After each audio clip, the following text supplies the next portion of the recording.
21세기는 저는 네 가지의 중요한 트렌드를 알고 있으면 된다고 생각을 해요. 21세기는 여성의 시대고, 21세기는 노인의 시대고, 21세기는 서비스의 시대입니다. 또 21세기는 환경의 시대예요. 그래서 여러분들하고는 오늘 21세기는 여성의 시대와 21세기는 노인의 시대에 대한 이야기만 좀 하도록 하겠습니다. 3번에 제가 3번이 아니고 분당에 이렇게 나가보면은 먹자골목에 가보면 낮에 가보면은 전부 여자 천재예요. 여자들. 남자가 없어요. 남자가. 찜질방을 가봐도 여자 천재예요. 여자 천재. 우리나라 경제권을 집안에서 60%가 여자가 결정한대요. 남자가 얼마를 결정하냐면 13% 결정한대요. 우리나라는 남자들이 결정권이 없어요. 우리 집에 어머니만 봐도 완전히 여자의 팔자가 완전히 고쳐진 걸 볼 수 있어요. 우리 어머니가 처음 시집 오셔서 어디서 식사를 하셨느냐면 부엌 부뚜막에서 하셨어요. 부엌 부뚜막. 이렇게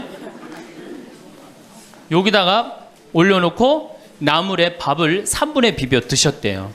지금도 어머니하고 이렇게 밥을 이렇게 먹으면 어머니가 3분 만에 드세요.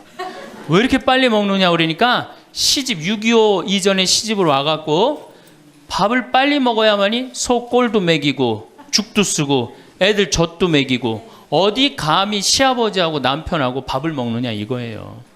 근데 제가 어렸을 때 어머니가 어디서 식사를 하셨냐면 방 바닥에서 하셨어요. 방에 상도 많은데 꼭 바닥에서 밥그릇을 갖다 놓고 앉아서 드시더라고요. 저는 왜 밥상에 이렇게 자리도 있는데 꼭 어머니가 저렇게 방 바닥에서 드실까 이런 생각을 했어요. 근데 어머니는 사실은 출세한 거죠. 부엌에서 방으로 들어온 것만 해도 출세한 거예요. 20년 만에 방에 들어와서 식사를 하신 거예요. 근데 제가 신학교에서 방학 때 와보니까 놀라운 일이 벌어지셨어요. 어머니 밥그릇이 밥상 위로 올라왔어요. 아버지하고 마주보고 식사를 하시더라고요. 이걸 뭐라고 그러냐면 맘먹는다고 그럽니다. 이때부터 맘먹기 시작하더라고요. 아버지하고. 어머니 목소리가 그전에는 어머니 목소리가 커졌던 기억이 안 나는데 밥상 위에 밥그릇이 올라오면서부터 이게 어머니 목소리가 더 커지기 시작했어요. 근데 제가 이제 신부돼 갖고 한 달에 한 번 집에를 가는데 이젠 더 놀라운 일이 이제 벌어졌어요. 어떤 일이 벌어졌느냐면 이제 밥을 아버지가 차려 드세요. 어머니가 안 차려 주세요. 아버님 하시는 말씀이 엄마 성당 간다고 가방 들고 나가시면은 해 떨어지기 전까지는 안 들어온대요. 여러분들도 지금 오늘 아침에 상 차려놓고 지금 나왔죠? 남편이야 밥을 먹곤 말건 이게 완전히 세상이 바뀐 거죠. 어떻게 감히 남편 밥을 안 차려주고 강원도까지 옵니까? 점심 한 끼인데요. 뭐 이렇게 간이 커졌다니까 여자들이. 자, 그런데 우리 아버님은 한 달에 레지오 4일, 그 다음에 구역 밥모임 4일, 그리고 당신 개모임 한 4일, 12일을 나가서 드세요. 어머니가. 아버님이 12일을 밥을 차려 드시는데 불만을 안 삼으세요. 무슨 생각으로 불만을 안 삼나 했더니 이 늙은 나이에 내가 이 집에서 쫓겨나지 않고 밥 세끼 얻어먹는 것만 해도 감사하다. 여러분들 젊은 사람들의 이혼은 줄어드는데 황혼 이혼은 지금 늘어나고 있어요. 황혼 이혼은. 그러니까 늙어서 안 쫓겨나는 게 그것도 여자한테 안 쫓겨나면 감지덕지한 거죠. 그러니까 세월이 50년 만에 완전히 바뀐 거예요. 여러분들 2002년에 판사 임용고시에 1등부터 10등까지 6명이 여자였어요. 2006년에 판사가 110명이 됐는데 남자가 56명, 여자가 54명. 근데 2007년에 판사가 90명이 임용이 됐는데 남자가 38명, 여자가 52명, 남자가 38명. 그러니까 2배가 많은 거예요. 예. 훨씬 여자가 많은 거예요. 이 작년에 외무고시 31명이 합격을 했는데 남자가 10명, 여자가 21명. 이 놀라운 통계입니다. 제가 2군 사령부에 가서 강의를 한 적이 있어요. 2군 해군 평택에 있는 장병 한 1000명한테 강의를 했어요. 환경 강의를 하고 끝나고 나왔는데 거기 소령님이 저한테 부대를 구경시켜줘요. 제가 이 군 부대 강의를 많이 들어가는데 꼭 군대 가면 자기 부대를 꼭 구경시켜줘요. 2군 해군 사령부가 서해 교전한 부대예요. 그 배 막 올려져 있고 배도 구경시켜주고. 근데 이제 3,000톤급 구축함을 이렇게 했는데 뭐 포가 얼고 배길이가 뭐 100m고 막 설명을 해주는데 옆에 대위 3명이 딱 걸어가는데 여자 대위가 어깨가 딱 벌어진 키가 1m 70이 넘는데 3,000톤급 구축함은 눈에 안 들어오고 여자만 내가 이렇게 고개가 돌아갔어요. 그랬더니 이 소령님이 저한테 그러더라고요. 신부님 멋있느냐고. 아우 멋있다고. 그랬더니 그 소령님 하시는 말씀이 자기는 쟤네들만 뭐 무섭대요. 왜 무서우냐? 이게 쟤네들이 그 있는 부대 그 중대하고 남자 대위 부대하고 이렇게 축구 시합하면요 꼭 여자 부대 애들이 이긴대요. 중대장. 왜? 이 군대가 얼마나 삭막해요. 그 삭막한 군대에 자기 중대장님이 여자야. 그러니까 이 시합을 하면 그 여자 중대장님을 위해서 목숨을 바쳐서 뛰는 거예요. 그래서 그 소령 얘기가 이제 곧 여자 장군 나올 거라고. 이제 곧 여자 장군 나올 겁니다. 이제는. 정말 제가 3번에 가서 한번 강의를 한 적이 있어요. 한 7, 8년 전에 고등학교 전교 1등부터 10등까지 9명이 여자예요. 남자 딱 1명이에요. 남자 딱 1명. 안산에 보니까 전교 1등부터 10등까지 1등부터 5등까지는 다 여자예요. 그러니까 요즘 남자애들이 왜 이렇게 시험을 못 보느냐? 컴퓨터 게임 때문에. 그 다음에 음란 사이트 때문에.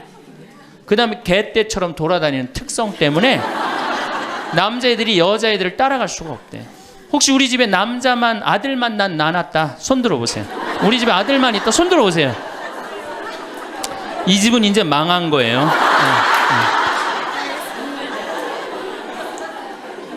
여러분들이 지금 조금 새마을 쪽으로 멀리 돌아오셨는데 거기에 횡성고등학교 민족 4강 고등학교가 있어요. 그런데 10년 전에는 여학생이 한 명도 입학을 못했어요. 근데 재작년부터 여학생이 훨씬 많이 입학을 합니다.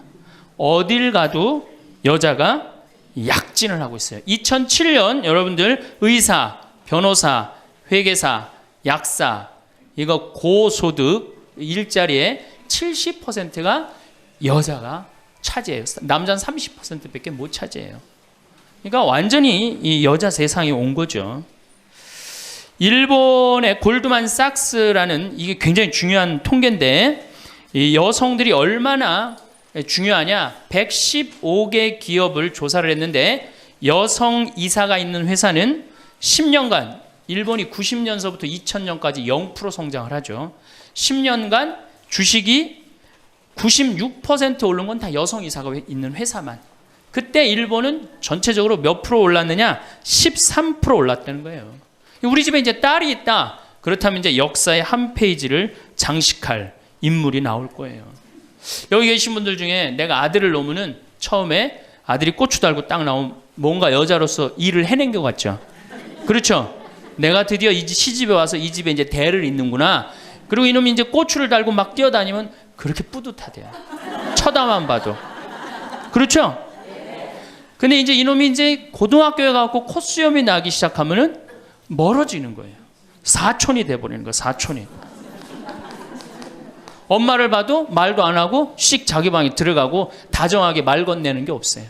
뭐 어렸을 때 막 안기기도 했는데 이건 뭐 자기보다 훨씬 큰 놈이 안기지도 않고 이 대학교 가면은 얼굴 보기 힘들어지는 팔촌이 됩니다.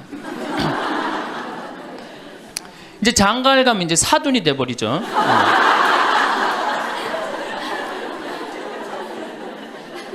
제가 여기 여러분들 노인대학에 옵니다. 이렇게 1박 2일로 100분 정도 와요. 한 100명 정도 노인대학에 오면은 딱 티가 나요. 저 할머니는 아들밖에 없구나. 저 할머니는 딸이 있구나. 확 티가 나요. 아들만 있는 할머니들은 옷을 이상하게 입고 와요.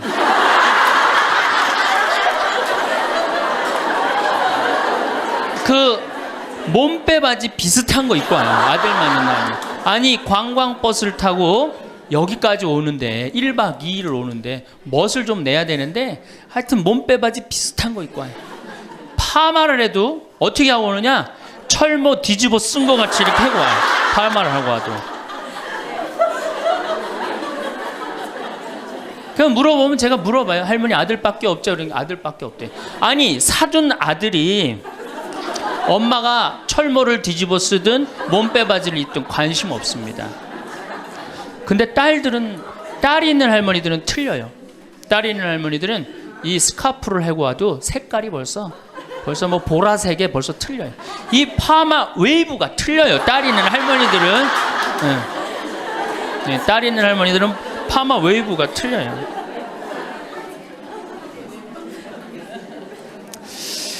그렇다고 그러죠. 똑똑한 자식은 나라의 자식이 됩니다. 그렇죠?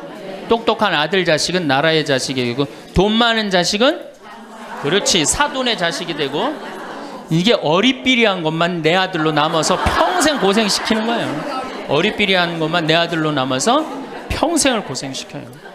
그러니까 여러분들 중에 아들이 있다고 행복하고 뭐 믿고 완전히 시대를 잘못 알고 있는 거예요. 이제는 늙어서도 아들이 있어도 소용이 없는 시대다. 21세기는 자고로 누구의 시대냐? 여성의 시대다. 여성을 무시하면 어떤 공동체든 망하게 되어 있습니다. 어떤 공동체든.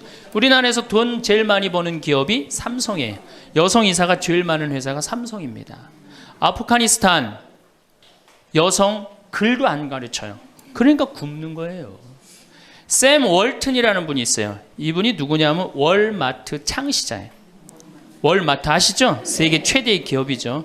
이 양반이 이제 세상 떠났는데 이 양반이 뭐라고 그랬냐면 당신 회사에 결정권을 가지고 있는 여성 이사가 30%가 넘지 않는다면 당신 회사는 10년 후에 망할 걸로 생각해라. 그렇게 얘기를 했어요. 그러니까 이제는 사회에 돈 쓰는 주체는 다 누구예요? 다 여자예요. 제가 수없는 강의를 해도 내 강의를 듣는 대부분은 다 누구예요? 여자들이에요. 남자는 그 시간에 어디가 있어요? 노예처럼 돈 벌러 나가면은 그거 먹으러 다녀, 강의 들으러 다녀. 그러니까 돈을 쓰는 주체가 여성이기 때문에 여성을 이해하지 못하는 공동체는 망하게 돼 있어요. 그 많은 기업가들이 그걸 간파한 거예요. 제일 먼저 망할 때가 어디야? 한국 천주교. 모든 결정권이 누가 있어요? 남자들이 있잖아요. 주교님, 신부님들이 다 결정하잖아요. 난 걱정이 앞서요.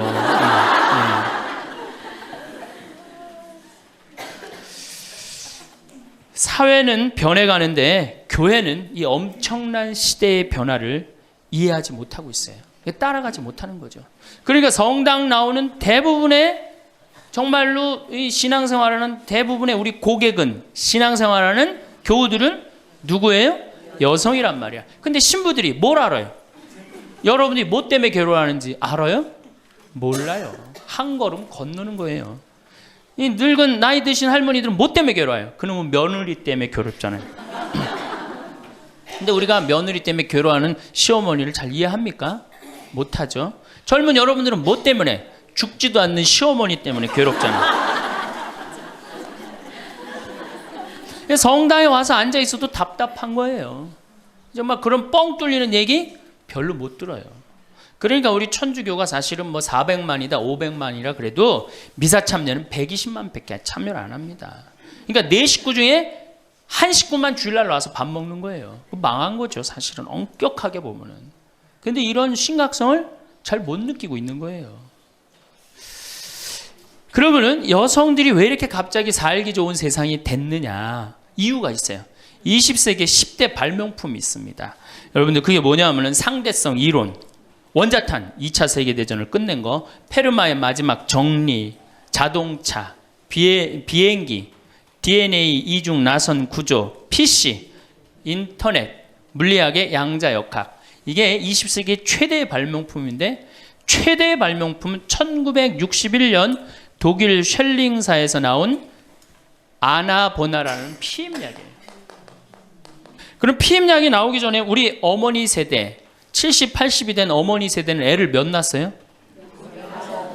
10명. 아, 멋있는 말 없어요? 한타스. 그건 멋있는 말이 아니야. 우리 어머니 세대는 어떻게 힘 닿는 대로 낳죠. 힘 닿는 대로. 그런데 이거보다 더 멋있는 말이 있어요. 생기는 대로. 얼마 전에 충청도 레지아 그 강의를 갔는데 거기서는 충청도 사람들은 또 우리하고 생각이 틀리더라고. 닥치는 대로 낳대요.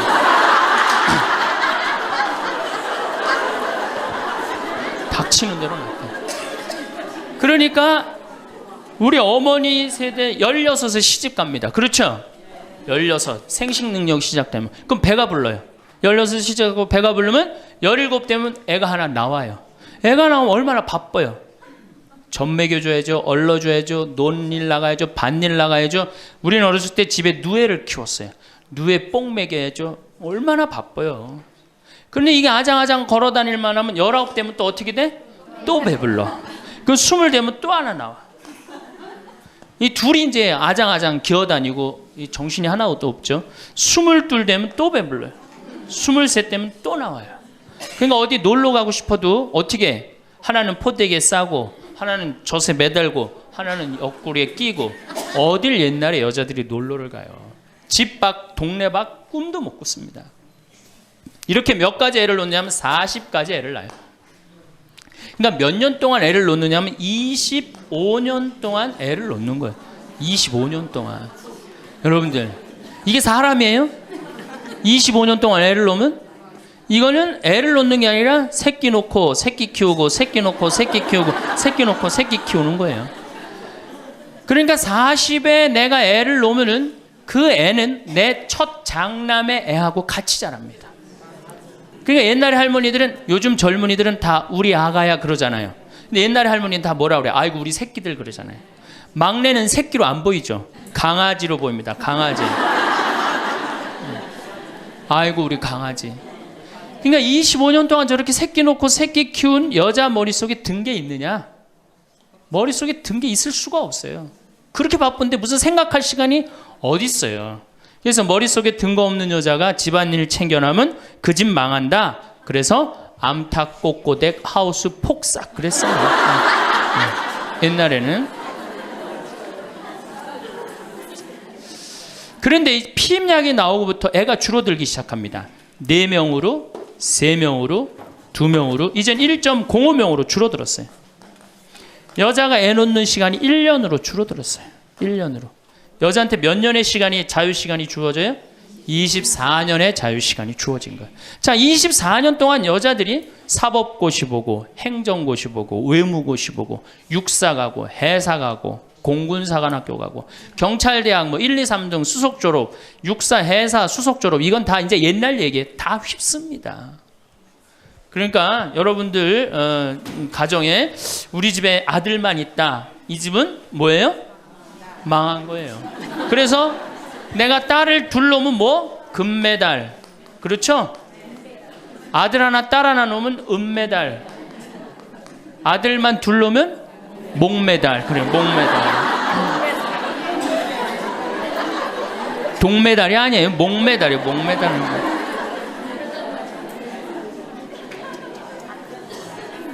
그런데 문제는 이렇게 여자들이 살기 좋은 세상이 됐어요.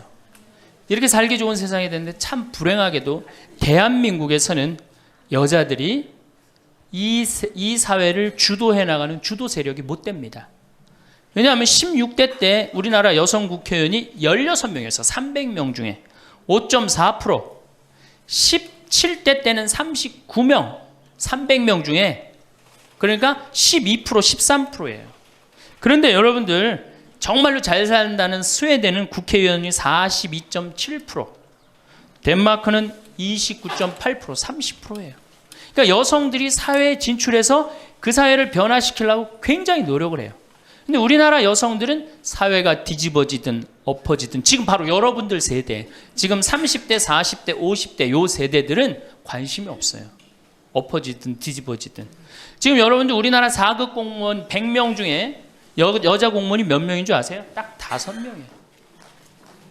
그러니까 미국의 대사분이 우리나라에 이제 있다가 이제 미국에 가면서 한 신문의 칼럼에 글을 쓰고 갔어요. 대한민국 이상하다.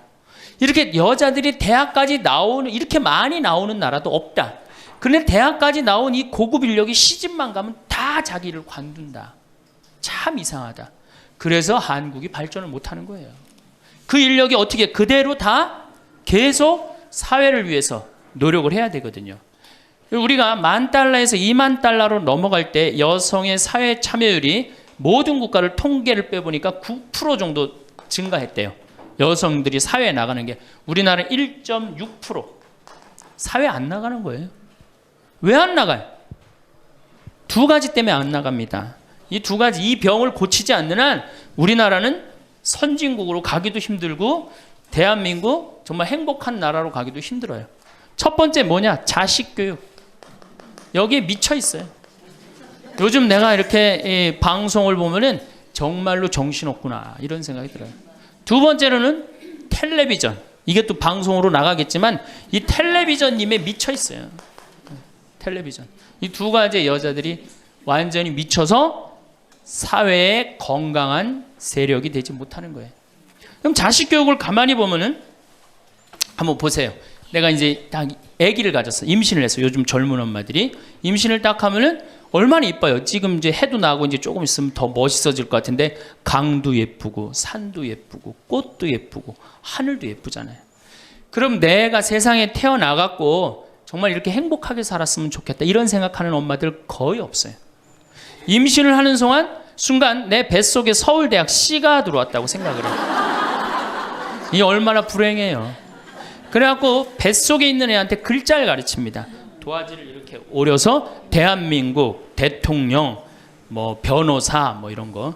그 다음에 이제 요즘 또 2개 국어를 알아듣는다고 How are you today my baby? It's raining. 비 온다 이거죠 오늘. 사실 여러분들 태아는 뱃속에 있으면서 10달 동안 잔다고 그래요. 그 애한테 무슨, 그래서 그걸 뭐라 그래? 태교라고 그러잖아. 교육을 시키는 거 뱃속에 있을 때부터. 얼마나 불행합니까? 뱃속에 있을 때부터 교육을 받으니. 그러니까 엄마의 태를 열고 세상에 나왔어. 그래갖고 3번에 이제 아파트촌이죠.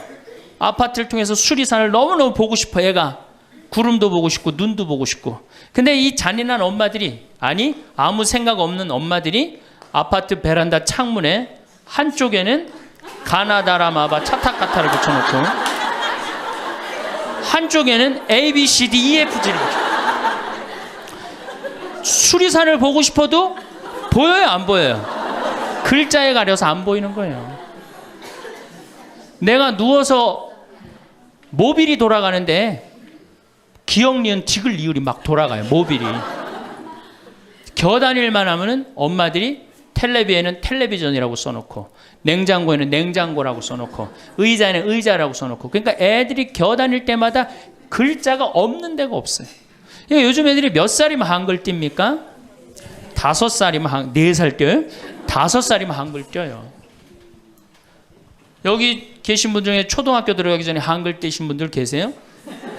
없을걸요? 저는 초등학교 1학년 내내 받아쓰기 빵점이었어요. 기억나요? 1년 내내 빵점이었어요. 글자가 뭔 줄 알고 학교를 들어가요. 맨 뛰어놀다가 어머니가 어느 날 갑자기 여기다 수건 딱 달아주니까 이게 학교 가는 건가 보다 하고 학교 갔죠. 2학년 때 저는 한글 띄었어요. 근데 내가 5살에 한글을 띈다. 흥분됩니까? 안 됩니까? 드디어 우리 집에 천재 태어났다. 저한테 데리고 옵니다. 신부님 우리 애가 천재인가 봐요. 왜요? 텔레비에 나오는 글자 모르는 글자가 없어요. 5살밖에 안 됐는데 축복기도 좀 해주세요. 안수기도 해달라는 거죠. 그럼 내가 걔 머리에 손을 얹고 뭐라고 그러냐? 이제 네 인생은 쫑났다.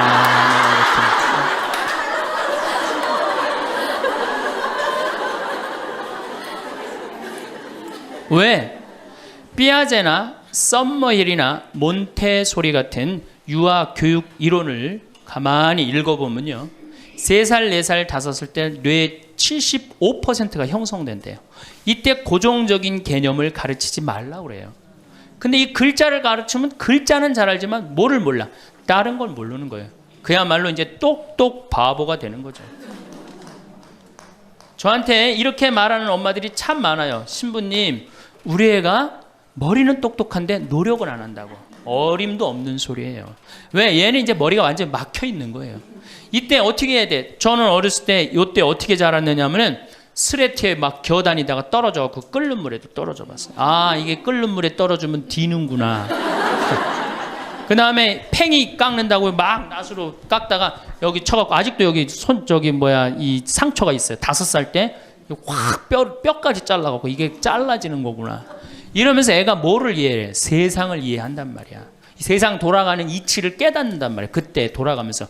근데 책상 앞에서 글자만 배운 애는 다른 경험이 전혀 없는 거예요. 그래서 나는 초등학교 때 이렇게 성당에 이렇게 오는 엄마들, 내가 이제 다음 주에도 이제 유치원에 가서 강의를 하는데 엄마들이 그렇게 하는 엄마들이 참 많아. 너 바보야? 왜 이거하고 연결할 줄을 몰라? 이렇게 이해가 안 돼? 그렇게 막 화내는 엄마들 되게 많아요. 여러분들도 자식들 키우면서 그렇게 화낸 자식 있어요, 없어요? 분명히 있는 애는 이제 걔는 똑똑 바보예요. 왜냐하면 하나만 알고 다른 걸 모르는 거예요. 그래갖고 이제 천재인 줄 알고 초등학교에 들여놨더니 남들하고 섞어 놓으니까 어때요? 똑같은 애. 이때부터 이제 학원에 보내기 시작하는 거예요. 무슨 영어 학원, 속셈 학원, 웅변 학원, 피아노 학원, 무슨 요즘 서당도 있다고 그래. 서당. 저는요, 지금 우리나라 여자들이 얼마나 정신없느냐면요, 무슨 특목 유치원이 있대요. 고등학교 가기 위한 특목 유치원이 있다는 거예요. 이건 초등학교도 아니고, 그래서 9시부터 2시까지 공부를 하고 2시부터 4시까지 시험을 보고 간대요. 6살, 7살짜리 아이가 세상을 막 느끼고 누리고 행복하게 살아가야 되는데 머릿속에 뭐가 들어있는 건지 모르는 거죠. 내 아이가 어떻게 살면 행복한지를 모르는 거죠. 1등만 하면 행복하다고 생각을 하는 거예요. 이게 우리나라의 불행의 시작입니다. 전 국민이 불행한 이유 중에 하나예요. 그러니까 이게 돈이 얼마가 들어가? 20조가 사교육비로 들어간다는 거죠. 20조가. 큰 문제죠. 그래갖고 이제 초등학교 때는 엄마 말을 듣습니다.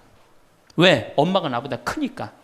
때리면 맞아야 되고, 그리고 그때는 막 똑똑하지도 않잖아, 얘가. 근데 딱 6학년만 넘어서 갖고 중학교 1학년만 되면요, 갑자기 엄마보다 애가 커져요. 딸은 그래도 괜찮아. 아들놈이 이렇게 커지면요, 확 커집니다. 그래갖고 이제 학원을 땡땡이를 깠어, 애가. 너 이놈의 새끼 왜 학원 땡땡이 까고 그래? 너 공부 빨리 해야지. 좋은 대학 가서 너 출세하고 행복하지. 뭐가 좋은 대학 가는 게 행복해? 그래갖고 딱 때리려고 그러면 말 안 들으면 때리려고 그러죠. 여러분들 그러죠? 그러면 이제 아들이 딱 엄마 손을 딱 잡고 내려다보면서 중요한 게 있어요. 흰 눈동자 95%, 까만 눈동자 5%를 확 뒤집으면서 엄마를 밀쳐내면서 뭐라 그러냐면은 이거 왜 때리냐고 말로 하자고. 여러분들 중고등학교 자식한테 맞는 부모가 14%예요. 이 지금 웃으면서 우리가 얘기를 해서 그렇지 실질적으로 심각한 가정 너무나 많습니다. 실질적으로. 왜?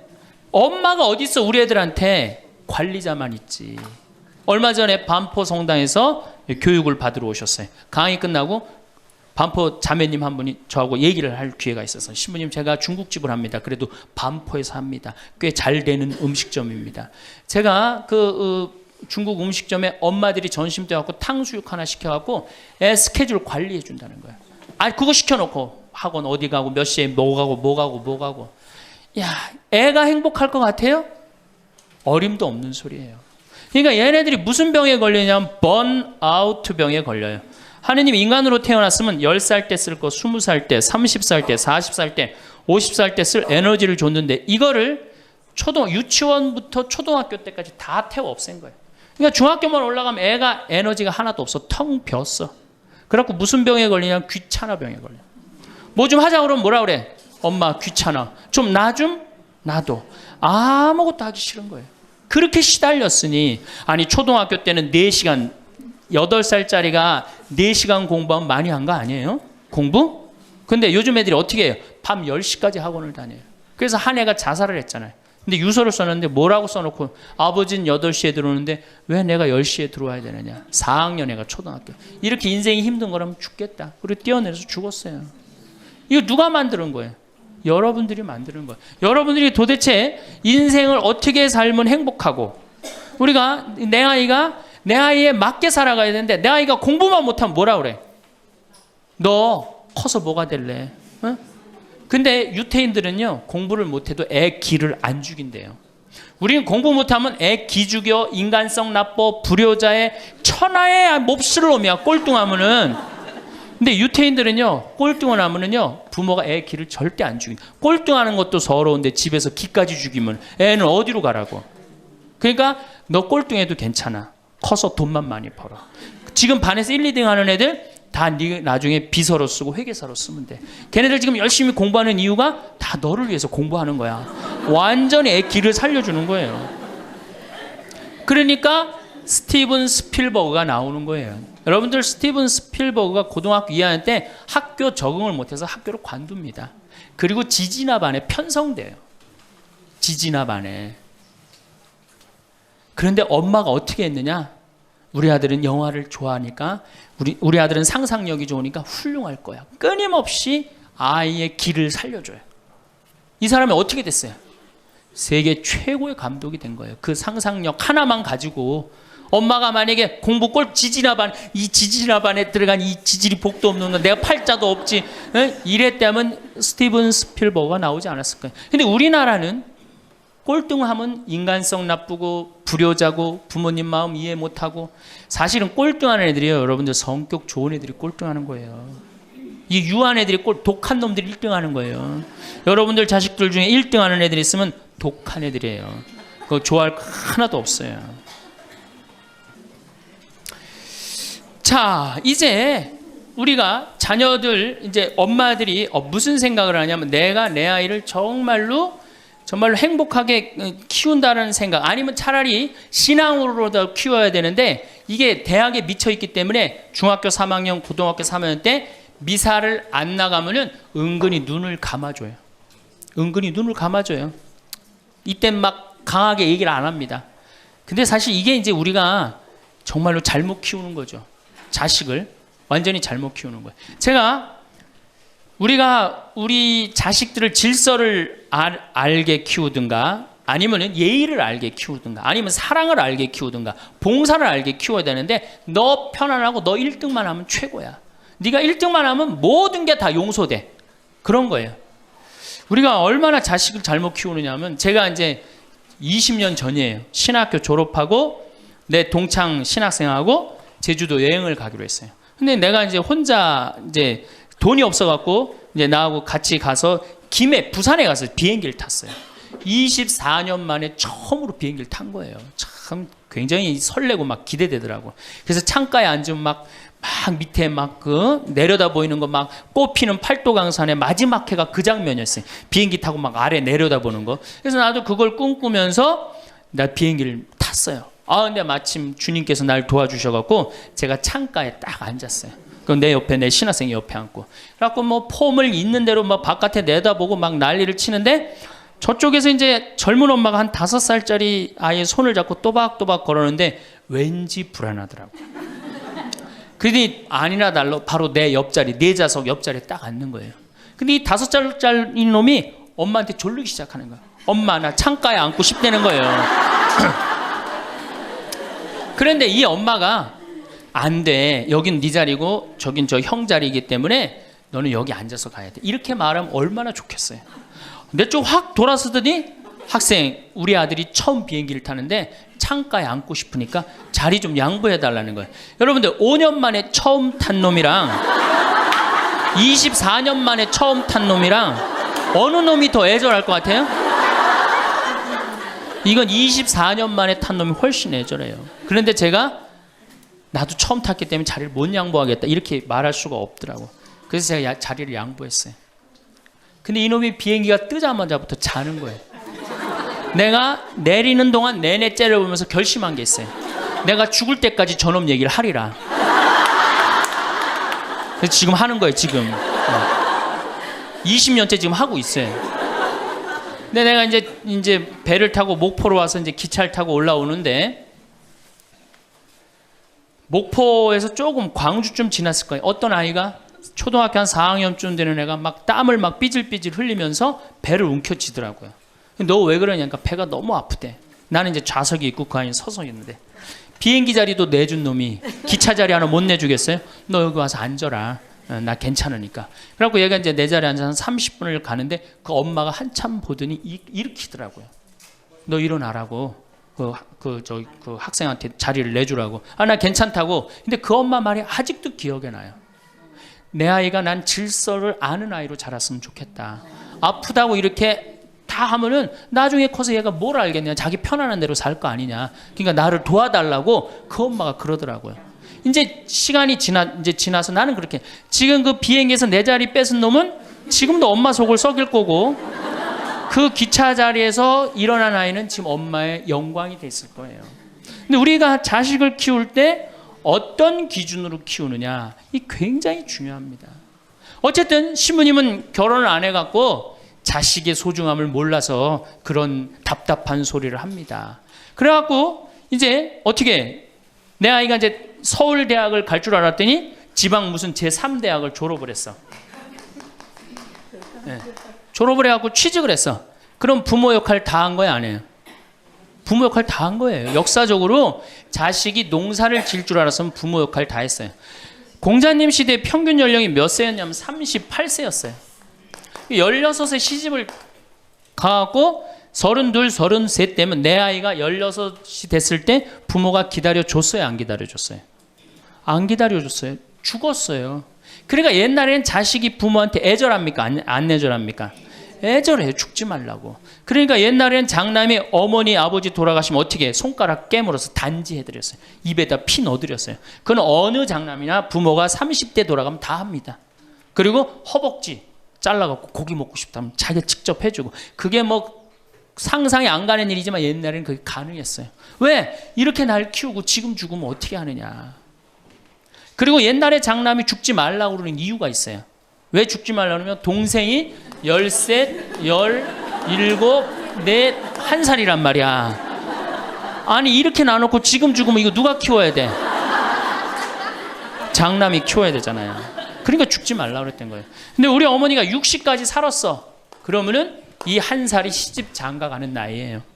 그러니까 장남이 너무 고맙다고 이렇게 내 동생 다 키워줘서 너무 고맙다고 잔치를 해준 게 바로 회갑잔치, 환갑잔치예요.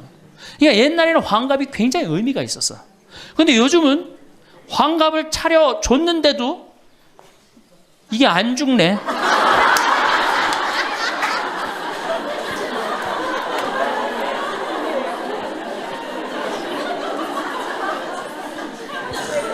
그 노노 2인 4편에 뭐라고 그러냐면 너희는 부모의 나이를 꼭 기억해둬라. 부모를 모실 날이 얼마 남지 않은 것을 생각하고 그 다음에 부모가 살 날이 얼마 남지 않은 것을 생각하고 부모의 나이를 꼭 기억하라고 했어요. 나는 그걸 읽고 우리 어머니가 살 날이 얼마 남지 않았구나 그런 생각을 하고 매년 나이를 기억해뒀어요. 근데 이제는 포기했어요. 헷갈려요. 몇 살을 사시는지. 그리고 어머니가 60대 뭐라고 그러셨느냐면은 에휴 늙으면 죽어야 돼. 늙으면 죽어야 돼. 그래서 그때 굉장히 내가 그 논어를 막 한참 읽을 때라 정말로 내가 부모한테 잘해야 되겠구나. 본수원 갈비집에 가고 갈비 한 번 더 사드리고 전화 한 번 더 드리고 했어요. 근데 이제 요즘 이제 그 얘기 들으면 막 화가 나요. 그 얘기 한 지 벌써 16년이 지났어요. 죽을 기미가 안 보여요. 그래서 제가 2년 전에 어머니한테 가서 그랬어요. 어머니 자식들 앞에서 이제 늙으면 죽는다는 소리 하지 말아라. 자식들 사기치는 것도 아니고 이게 뭐냐. 그런데 설날 집에를 갔는데 어머니가 이게 자식들이 거실에 꽉 찼는데 무슨 속상한 얘기를 하는데 늙으면 죽 그러다 저하고 눈이 딱 마주쳤어요. 늙으면 죽 그러시다 마시더라고요. 이제 늙어도 안 죽어요. 여러분들 평균 연령이 지금 83세입니다. 그러니까 대부분이 90까지 살아요. 재수 없으면 100살까지 살아요. 여러분들은 몇 년을 사냐면 120년을 삽니다. 그럼 몇 년 남은 거예요? 여러분들 자식들한테 공부 못하는 자식한테 너 늙어 커서 뭐가 될래? 이거 말하는 정신이 있으면은 난 늙어서 뭐가 될까? 이거 먼저 걱정하셔야 돼요. 여러분들 앞으로도 50년, 60년 남아있어요. 근데 이렇게 오래 살 줄 모르고 있는 돈 없는 돈 누구한테 다 쏟아붓어? 자식한테 다 쏟아붓어. 있는 돈 없는 돈. 그리고 맨 손가락 빨면서 50년을 산다. 이건 축복이 아니라 저주예요. 저주. 정말로 생각 잘 하셔야 돼요. 우리나라 여성들 지금 자식한테 지금 학원비 1년에 20조 쏟아 넣을 일이 아니에요. 늙어서 죽지 않으면 결국은 누구하고 힘들어져요? 자식하고 힘들어질 거 아니야. 돈은 한 푼 없지. 자식은 그래도 공부시켰다고 쳐다는 보는데 죽지도 않고 계속, 그것도 1, 2년도 아니고 40년, 50년 이렇게 보고 있으면 어때요, 여러분들? 이 생각하면 딱 쉬워요. 여러분들 주위에 40살 먹은 아들이 장가도 안 가고 빈둥빈둥 엄마 주위에서 이렇게 붙어서 살아. 40살 된 딸이 시집도 안 가고 엄마 아빠 옆에서 붙어서 살아. 그 딸 이뻐요, 미워요? 밉죠? 반대로 뒤집어서 생각해 봅시다. 우리 엄마가 90이 됐는데 죽지도 않고 빈둥빈둥 나한테 매달려서 살아. 그럼 그 자식 이쁠 것 같아요? 부모가 이쁠 것 같아요? 안 이쁠 것 같아요? 미워요. 이건 어쩔 수 없어요. 특히 아들이 모시는 게 아니잖아요. 며느리한테 얹혀 살면 더 힘든 거예요. 이 우리 현실의 현실. 계산상 안 맞아. 계산상 20년 키웠으면 20년어치만 받아 먹어야 될 거 아니야. 안 그래요? 20년 키웠으면 20년어치만 받아 먹으면 되잖아. 근데 이건 20년 키우고 지금 50년 뭐 60년 이렇게 받아 먹게 생겼어. 내가 고등학교 3학년 때까지 어머니 아버지가 저를 키워줬어요. 고등학교 3학년 때까지. 참 고맙더라고요. 신부가 돼서 그런 생각했어요. 그래도 옛날에는 뭐 신부가 집안 떠난다 그러지만 지금은 뭐 집안하고 신부하고 연관이 많아요. 그래서 내가 그래도 어머니 아버지가 나를 20년 키워줬으니까 내가 20년은 갚으리라. 20년 얻어먹었으니까 20년은 갚으리라. 그런 생각을 했어요. 참 기특한 생각을 했죠. 내 첫 활동비가 46만 원이었어요.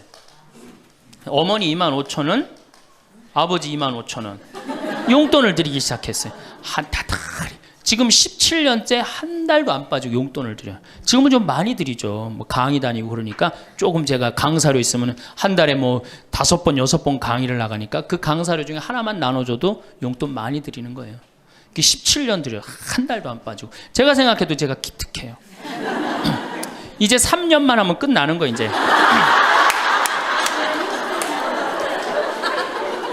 3년만 하면 끝나는데 집에 가보면은요 3년으로 끝날 것 같지가 않아요. 아버지가 막 지리산 꼭대기까지 뛰어 올라갔다가 뛰어내는 거예요. 이 심각한 문제입니다. 네. 그러니까 아버님이 이렇게 지금 이제 78이신데 우리 큰형님 형님으로 동네에서는 알고 있어요. 근데 여러분도 한번 생각을 해보세요. 내가 돈 없이 정말로 50년을 자식한테 얹혀서 산다. 그럼 어느 자식이 그 부모한테 효도를 끝까지 할 수 있겠느냐. 이거 불가능한 거예요. 여러분들 지금 내가 자식 잘 키우면 호강할 거라고 생각하죠? 어린 반푼어치도 없는 소리예요. 잘 키워놓은 자식은 나라의 자식 됩니다. 돈 많은 자식은 얼굴 구경하기 힘들어요. 예. 돈 있어갖고 이민을 가면 자식하고 어떤 관계 된다고 그래요? 요즘 그 유명하죠? 해외 동포 된대잖아요. 아들하고 나하고 해외 동포 된다고 그러잖아요.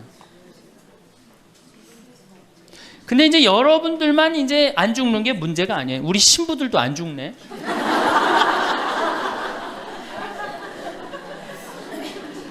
신부들이 내가 신부 될 때 우리 수원교회 은퇴사제가 한 분 계셨어요. 한 분 계셨는데 지금 19분 계세요. 19분이 우리가 은퇴기금을 모았는데 벌써 다 쓰셨어요. 그리고 이제 죽지도 않고 그대로 가세요. 지금 여기 지금 우리 교구의 최고 원로 신부님 지금 와 계시거든요. 예, 와 계신데 지금 이제 83인지 4인지 또 헷갈리는데 예, 계신데 건강하세요. 제가 보기엔 한 95까지 사실 겁니다. 그러니까 참 우리 신부들, 여러분들은 그나마 손자도 있고 손녀도 있지. 우리 신부들은 아무것도 없잖아. 은퇴하면은 땡이에요, 땡. 교우들이 찾아와요. 이거 1년 겨우 찾아고 1년 지나고 나면 내가 은퇴 신부님들 가보면 하루 종일 혼자 계세요. 그것도 1년 365일. 그러니까 이탈리아는 어떻게 은퇴를 안 합니다. 신부님들이. 절대 은퇴 안 해요. 왜? 외로운 걸 아니까. 이 실제로 있었던 일인데 93살 먹은 할아버지 신부님이 은퇴를 안 하는 거예요. 여러분들 시어머니 93살 되면 제정신이에요? 제정신 아니에요? 아니 93살 먹은 신부님이 93살이 정신이 오락가락 하는 거예요. 그러니까 이게 신부님이 혼배 때 이제 장례 강론하고 장례 때 혼배 강론하고 막 이러는 거예요. 주교님이 머리가 아픈 거예요. 그래서 하루는 주교님이 찾아가서 신부님한테 신부님 이렇게 은퇴하라고 그래도 은퇴도 안 하시고 이렇게 맨날 이렇게 헷갈려 하시고 하니 내가 보자 하나 보내줄 테니 그 보자 받아갖고 어려운 건 보자를 시켜라. 그래서 신부님도 너무 기분이 좋대요. 보자가 딱 온다 그러니까. 보자가 왔는데 70살짜리를 보내는 거예요. 70살짜리를 보내는 거예요.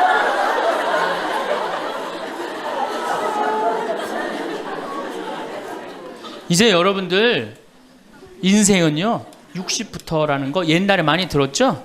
실질적으로 인생은 60부터예요.